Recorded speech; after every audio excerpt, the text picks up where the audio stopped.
नमस्कार, India TV देख रहे हैं आप। मैं हूं आपके साथ पवन नारा। 3 दिसंबर गिनती के 42 दिन बचे हैं। रुझान आ गया है। यह ऐसा रुझान है जो सभी पार्टियों की धड़कन बढ़ा रहा है। बीजेपी की धड़कन बढ़ा रहा है, कांग्रेस की भी। नीतीश कुमार, अखिलेश यादव, ममता बनर्जी, सबको इस रुझान से थोड़ी दिक्कत हो रही है, क्योंकि रुझान किसी के मन मुताबिक नहीं है। 2023 का चुनाव सेमीफाइनल से कहीं ज्यादा है। 2024 के लोकसभा चुनाव का ट्रायल रन है और बीजेपी ने इसे ट्रायल रन की तरह लड़ा है।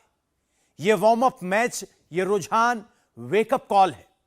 कहां कहां कमी दिख रही है, कहां नंबर बढ़ रहे हैं और कहां नंबर खिसक रहे हैं। 5 राज्यों के चुनाव का सटीक सर्वे देखिए, क्योंकि इस सर्वे की चर्चा हर नुक्कड़, हर चौराहे पर हो रही है, हर पार्टी में हो रही है। हर नेता, हर कैंडिडेट इसी सर्वे की चर्चा कर रहे हैं। प्रधानमंत्री मोदी के दिमाग में क्या चल रहा है?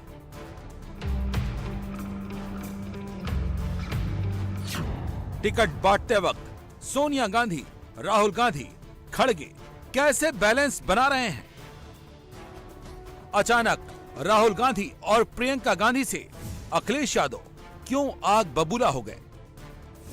और मध्य प्रदेश में क्योंकि समाजवादी पार्टी से बातचीत हुई थी, समाजवादी पार्टी को जो पहले से हमारी पार्टी और संगठन के प्रत्याशी जीते हैं या जहां पर हमारी पार्टी ने अच्छा वोट पाया है, उन्हीं पार्टी सीटों पर हमारी बातचीत हुई थी। अब ये कांग्रेस बताएगी क्यों नहीं हुई, वो बात खत्म हो गई अब। और मुझे उम्मीद है कि मध्य प्रदेश में समाजवादी पार्टी जिन सीटों पर लड़ी थी पहले, जहां पर पार्टी को वोट मिलेगा वहीं पार्टी लड़ेगी। दिल्ली के अरविंद केजरीवाल क्या 2023 में बड़ा खेल करने वाले हैं?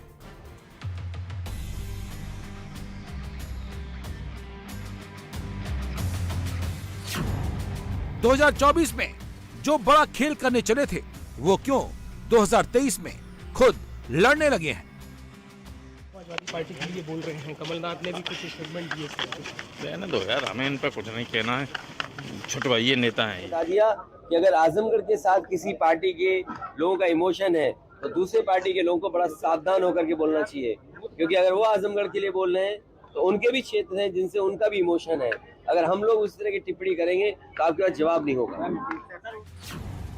3 दिसंबर को जब नतीजा आएगा तो कौन सी पार्टी जीतेगी, कौन सी पार्टी हारेगी, कौन मुख्यमंत्री बनेगा, कौन चुनाव हार जाएगा?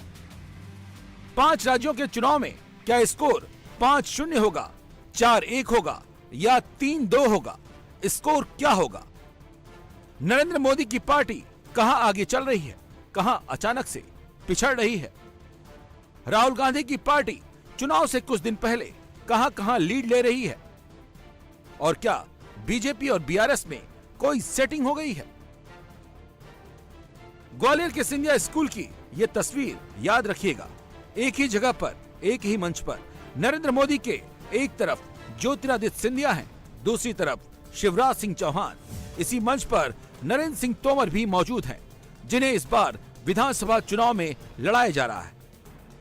2023 के चुनाव में बीजेपी का एक नया एक्सपेरिमेंट है ये। इसके पीछे नरेंद्र मोदी के वोट बैंक का पूरा सेंटिमेंट है। प्रदेश के सारे नेताओं की तस्वीरों को एक बराबर कर दिया गया है और सिर्फ नरेंद्र मोदी के चेहरे पर चुनाव लड़ा जा रहा है। कम से कम एक गरीब परिवार की हैंड होल्डिंग जरूर करिए। जब तक देश में एक भी गरीब ऐसा है जिसके पास गैस कनेक्शन नहीं, बैंक अकाउंट नहीं, पक्का घर नहीं, आयुष्मान कार्ड नहीं है, हम चैन से नहीं बैठेंगे। भारत से गरीबी दूर करने के लिए ये बहुत जरूरी है। इसी रास्ते पर चलकर 5 सालों में ही 13.5 करोड़ लोग गरीबी से बाहर आए हैं। इसी रास्ते पर चलते हुए भारत गरीबी भी दूर करेगा और विकसित भी बनेगा। कांग्रेस दूसरा एक्सपेरिमेंट कर रही है। कांग्रेस मध्य प्रदेश में कमलनाथ की लीडरशिप में चुनाव लड़ रही है। राजस्थान का चुनाव अशोक गहलोत की लीडरशिप को लेकर वो आगे चल रही है। छत्तीसगढ़ का चुनाव भूपेश बघेल देख रहे हैं और तेलंगाना के चुनाव में कांग्रेस के रेवंत रेड्डी का चेहरा चमक रहा है। प्रदेश के सभी नेताओं को एक बराबर कर दिया है। कांग्रेस ने हर जगह करीब करीब अपना सीएम फेस तय कर दिया है। ऐलान भले न किया हो, लेकिन चुनाव जीते तो सबको पता है सीएम कौन होगा। मध्य प्रदेश में कमलनाथ, राजस्थान में अशोक गहलोत, छत्तीसगढ़ में भूपेश बघेल, तेलंगाना में रेवंत रेड्डी। लेकिन सीएम का चेहरा न देखकर बीजेपी के लिए नफा होगा या नुकसान? इंडिया टीवी सीनेक्स का सर्वे क्या बताता है? क्या हिंदुस्तान में कोई लहर चल रही है या राज्य सरकार के काम की रेटिंग पर चुनाव लड़ा जा रहा है या चेहरे पर वोट पड़ने जा रहे हैं? मुकाबला करीबी होगा या एक तरफा होगा?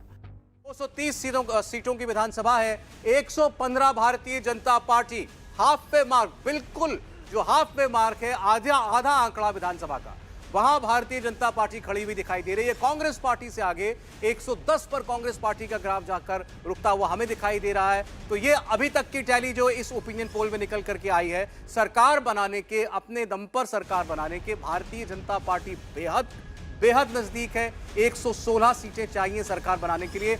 115 सीटें आज की स्थिति में बीजेपी जीत सकती है मध्य प्रदेश के अंदर। 2003 से लगातार चल रही सरकार होने के बावजूद 15 महीने का वक्त कांग्रेस पार्टी को मिला था। कमलनाथ मुख्यमंत्री बने थे, उनके काम को भी लोगों ने देखा है। मध्य प्रदेश की जनता ने 110 पर जाकर इस वक्त ठहरती हुई दिखाई दे रही है। लगभग रिवर्स से अगर आप इसको देखें स्थिति 2018 की, 2018 में भाजपा 109 पर थी, आज वो 115 पर आ गई है। कांग्रेस 110 पर आ गई जो 114 पर थी। ये वोट परसेंटेज है।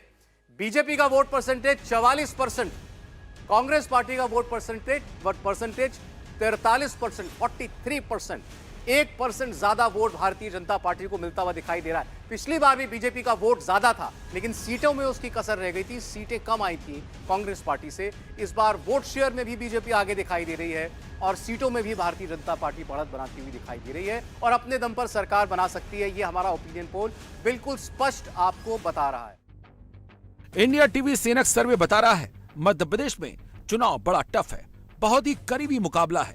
10 सीट इधर या उधर हो सकती है, लेकिन सरकार बीजेपी की बनती दिख रही है। और नफा नुकसान की जहां तक बात है तो भारतीय जनता पार्टी को पिछले चुनाव की तुलना में जबरदस्त फायदा होता हुआ दिखाई दे रहा है। 52 सीटों का फायदा 2018 की तुलना में, कांग्रेस को 28 का नुकसान और अन्य जो है वो भी 27 से घटकर 3 पर आते हुए दिखाई दे रहे हैं। यानी अन्य को भी इस बार जनता जो है उनको नहीं देख रही है उनकी ओर। सीधा कॉन्टेस्ट मुकाबला बीजेपी और कांग्रेस के बीच में है, जिसमें बीजेपी बाजी मारती हुई दिखाई दे रही है। 125 सीटें 200 में से भारतीय जनता पार्टी आज के हालात में चुनाव होते हैं तो जीतती हुई दिखाई देती है। यह हमारा सर्वे दिखा रहा है। राजस्थान में चुनाव बीजेपी की तरफ झुका हुआ है, लेकिन एक तरफा नहीं है, क्योंकि लग रहा था टिकट बंटवारे में गहलोत पायलट विवाद फिर सामने आ जाएगा, झगड़े का मैसेज जनता में जाएगा, लेकिन ऐसा हुआ नहीं। कांग्रेस की पहली लिस्ट आई है। 33 कैंडिडेट को टिकट मिला है, जिसमें सरदारपुरा से अशोक गहलोत, टोंक से सचिन पायलट को टिकट मिला और पायलट गुट के इंद्रराज गुर्जर, मुकेश भाकर, रामनिवास गवड़िया, अर्चना शर्मा को भी टिकट मिला है। अभी तक तो ये दिख रहा है टिकट बांटते वक्त सोनिया गांधी, राहुल गांधी, खड़गे ने बैलेंस बनाया है, जिसका जिक्र गहलोत और पायलट दोनों मंचों पर कर चुके हैं। कि ये बहुत बड़ी जिम्मेदारी भी होती है कि आप पार्टी के प्रत्याशी बनो तो आपको जीत को भी सुनिश्चित करना होगा और मैं इसको भी गंभीरता से समझती हूँ कि मैं दो चुनाव में हारी हूँ। तो ऐसे में जो पिछली हार थी वो दुर्भाग्य की हार थी चंद मतों से। इसलिए मेरे लिए बहुत बड़ी जिम्मेदारी है कि मैं जीत को सुनिश्चित करूँ, अच्छे मतों के साथ जीत को सुनिश्चित करूँ।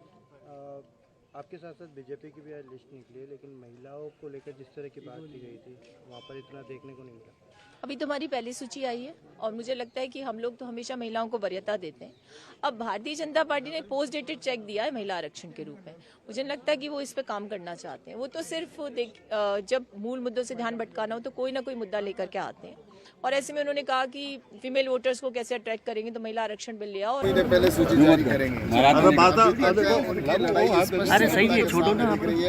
और भारतीय जनता पार्टी है वो निश्चित रूप से जो हमारे जिन्होंने देश में काम कर रहे हैं कार्यकर्ताओं के ऊपर सबसे सर्वे करके और प्रत्याशियों का चयन करके आज सूची जारी हुई है और निश्चित रूप से सब में उत्साह है और भारतीय जनता पार्टी रिकॉर्ड बहुमत के साथ में जीतेगी, क्योंकि अशोक गहलोत की सरकार ने इन 4.5 साल के अंदर जो राजस्थान की जनता को जिस तरह से खून के आंसू रुलाने का काम किया है और इसलिए जनता चुनाव का ही इंतजार कर रही थी। और कल आपने कुछ चैनलों पे सर्वे में भी देखा होगा कि भारतीय जनता पार्टी की स्पष्ट बहुमत की सरकार बन रही है। ज्योति मिर्जा को टिकट। लेकिन सर्वे में छत्तीसगढ़ में कांग्रेस आगे चल रही है। भूपेश बघेल लीड कर रहे हैं। बीजेपी अंतर को कम करने में लगी है। छत्तीसगढ़ में क्लियर मेजॉरिटी के साथ, क्लियर मैंडेट के साथ कांग्रेस पार्टी की सरकार जो है हमें बनती हुई फिलहाल दिखाई दे रही है, जो कि 50 सीटें जीतती हुई हमें दिखाई देती है। 46 यानी आधा, अगर आप 90 का करें तो 45, एक सीट का अंतर कितना है कांग्रेस और भाजपा के अंदर? Congress 45% vote, 45% vote, Bharatiya Janata party 42% vote, 3% का अंतर है। 3% का अंतर एक नजदीकी मुकाबले के लिहाज से तो क्या हम नहीं कहेंगे कि बहुत ही कांटे का मुकाबला, लेकिन 3% का गैप जो है वो बीजेपी अपने लिए बहुत बुरा भी नहीं मानेगी। 18 में जो परिस्थिति उसके सामने रही थी, और बेहतर यहां से क्या भारतीय जनता पार्टी कर सकती है? अब जो चुनाव में जितना वक्त बाकी है, इसको और नजदीकी मामला बना सकती है क्या? ये पार्टी के लिए एक चुनौती होगी, पार्टी के लिए एक परीक्षा के तौर पर हमें इसे देखना होगा। लेकिन कांग्रेस पार्टी भी अभी इस सर्वे के हिसाब से ऐसा नहीं मान सकती कि सब कुछ बहुत कंफर्टेबल है। पार्टी 50 सीटों पर खड़ी हुई दिखाई दे रही है, मेजॉरिटी मार्क के ऊपर दिखाई दे रही है, लेकिन वो जितनी सीटों पर अपने आप को सहज महसूस करती उतना शायद इस बार नहीं है। लेकिन फिर भी कांग्रेस पार्टी नंबर 1 पार्टी बनती हुई साफ हमें दिखाई दी। तेलंगाना में बीजेपी बहुत मेहनत कर रही थी, लेकिन लगता नहीं है कि केसीआर का सिंहासन कोई हिला पाएगा। सर्वे बता रहा है कि बीआरएस पहले नंबर पर आ रही है, कांग्रेस दूसरे नंबर पर और बीजेपी तीसरे नंबर पर जा रही है। जो ओपिनियन पोल है उसकी पूरी ओवरऑल 119 सीटों का आंकड़ा आ चुका है। बीआरएस 70 सीटों के साथ एक मेजॉरिटी सरकार एक बार फिर बनाने में कामयाब होगी, हमें आज के हालात में ऐसा लगता है। इंडिया टीवी और सीएनएक्स के सर्वे के मुताबिक 70 सीटें जीतकर केसीआर तीसरी बार एक बार फिर मुख्यमंत्री बन सकते हैं। जीत की हैट्रिक लगा सकती है केसीआर की पार्टी। आप बात कीजिए कांग्रेस पार्टी की, तो कांग्रेस पार्टी का ग्राफ काफी उठता हुआ दिखाई दिया। 34 सीटों पर कांग्रेस पार्टी बढ़ रही है, ये 15 सीटें ज्यादा हैं पिछली बार से। प्रमुख चुनौती कांग्रेस पार्टी की तरफ से ही मिल रही है केसीआर को, इसमें कोई शक नहीं है। लेकिन कांग्रेस पार्टी जैसी अपेक्षा राहुल गांधी या सोनिया गांधी करते हैं, उन्होंने तो डिक्लेयर किया है कि उन्होंने कहा भूलिएगा मत कि हम जीतने जा रहे हैं, लिख कर रख लीजिए। वैसा कुछ नहीं हो रहा तेलंगाना में, अभी भी बड़े मजबूत हैं केसीआर। लेकिन भारतीय जनता पार्टी का प्रदर्शन सबसे ज्यादा निराशाजनक है तेलंगाना के अंदर। एक बार 4 सीटें जीतकर लोकसभा की बीजेपी ने जो स्पार्क दिखाया, ग्रेटर हैदराबाद म्युनिसिपल कॉरपोरेशन में नंबर 2 पार्टी बनकर जो लगा बीजेपी का ग्राफ उठने वाला है, विधानसभा चुनाव आते आते बीजेपी का जिसे कहते हैं स्टीम पूरी तरीके से निकल गई। भारतीय जनता पार्टी इस चुनाव में कहीं खड़ी हुई दिखाई नहीं दे रही है। 7% 37% vote, BRS 43%, Congress 37%, BJP 11% vote, AIMM को 3% वोट मिलता हुआ दिखाई दे रहा है और अन्य को 6। तो आप गैप भी अगर देखें नंबर 1 नंबर 2 पार्टी के अंदर, तो 6% का गैप है, यानी बीआरएस के बीच में और कांग्रेस पार्टी के बीच में 6% का मार्जिन, काफी बड़ा मार्जिन होता है चुनावों के अंदर, वो आपको सीटों के अंदर रिफ्लेक्ट होता हुआ दिखाई दे रहा है। जो भी कुछ सभाओं से कुछ लोगों ने अंदाजा लगाया हो, सब अंदाजे गलत। एक बार फिर तेलंगाना के किंग केसीआर ही साबित हो रहे। तेलंगाना में मुकाबला केसीआर और राहुल गांधी की कांग्रेस के बीच होगा। इंडिया टीवी सीएनएक्स के सर्वे में 4 मुख्य राज्यों के ओपिनियन पोल का स्कोर 2-1-1 का दिख रहा है। लेकिन ऐसा रुझान क्यों आ रहा है? क्या इसके पीछे इंडी गठबंधन की आपस की लड़ाई भी एक वजह है? क्या इंडी गठबंधन पर लोगों का भरोसा नहीं जग रहा है? मोदी के खिलाफ लड़ाई में क्या ये एक दूसरे का वोट काट रहे हैं? ये हम क्यों कह रहे हैं? क्योंकि आम आदमी पार्टी राजस्थान, मध्य प्रदेश और छत्तीसगढ़ में मजबूती से चुनाव लड़ रही है। आम आदमी पार्टी के संयोजक अरविंद केजरीवाल ने तो साफ कह दिया है कि वो पूरी ताकत के साथ लड़ने जा रहे हैं। आम आदमी पार्टी के लड़ने की वजह से ही सबसे ज्यादा नुकसान कांग्रेस को हुआ है। गुजरात चुनाव में कांग्रेस 77 सीटों से 17 पर आ गई तो इसके पीछे 12% से अधिक वोट लाने वाली आम आदमी पार्टी ही थी। दिल्ली और पंजाब में भी आम आदमी पार्टी की वजह से सबसे अधिक नुकसान कांग्रेस को हुआ। इसलिए कहा जा रहा है कि क्या इस बार केजरीवाल 2023 में बड़ा खेल करने वाले हैं। बात सिर्फ केजरीवाल की नहीं है। जिस तरह से मध्य प्रदेश में टिकट को लेकर अखिलेश यादव और कांग्रेस में बात बिगड़ी है, उससे इंडिया अलायंस के 24 के सपने पर ही संकट दिख रहा है।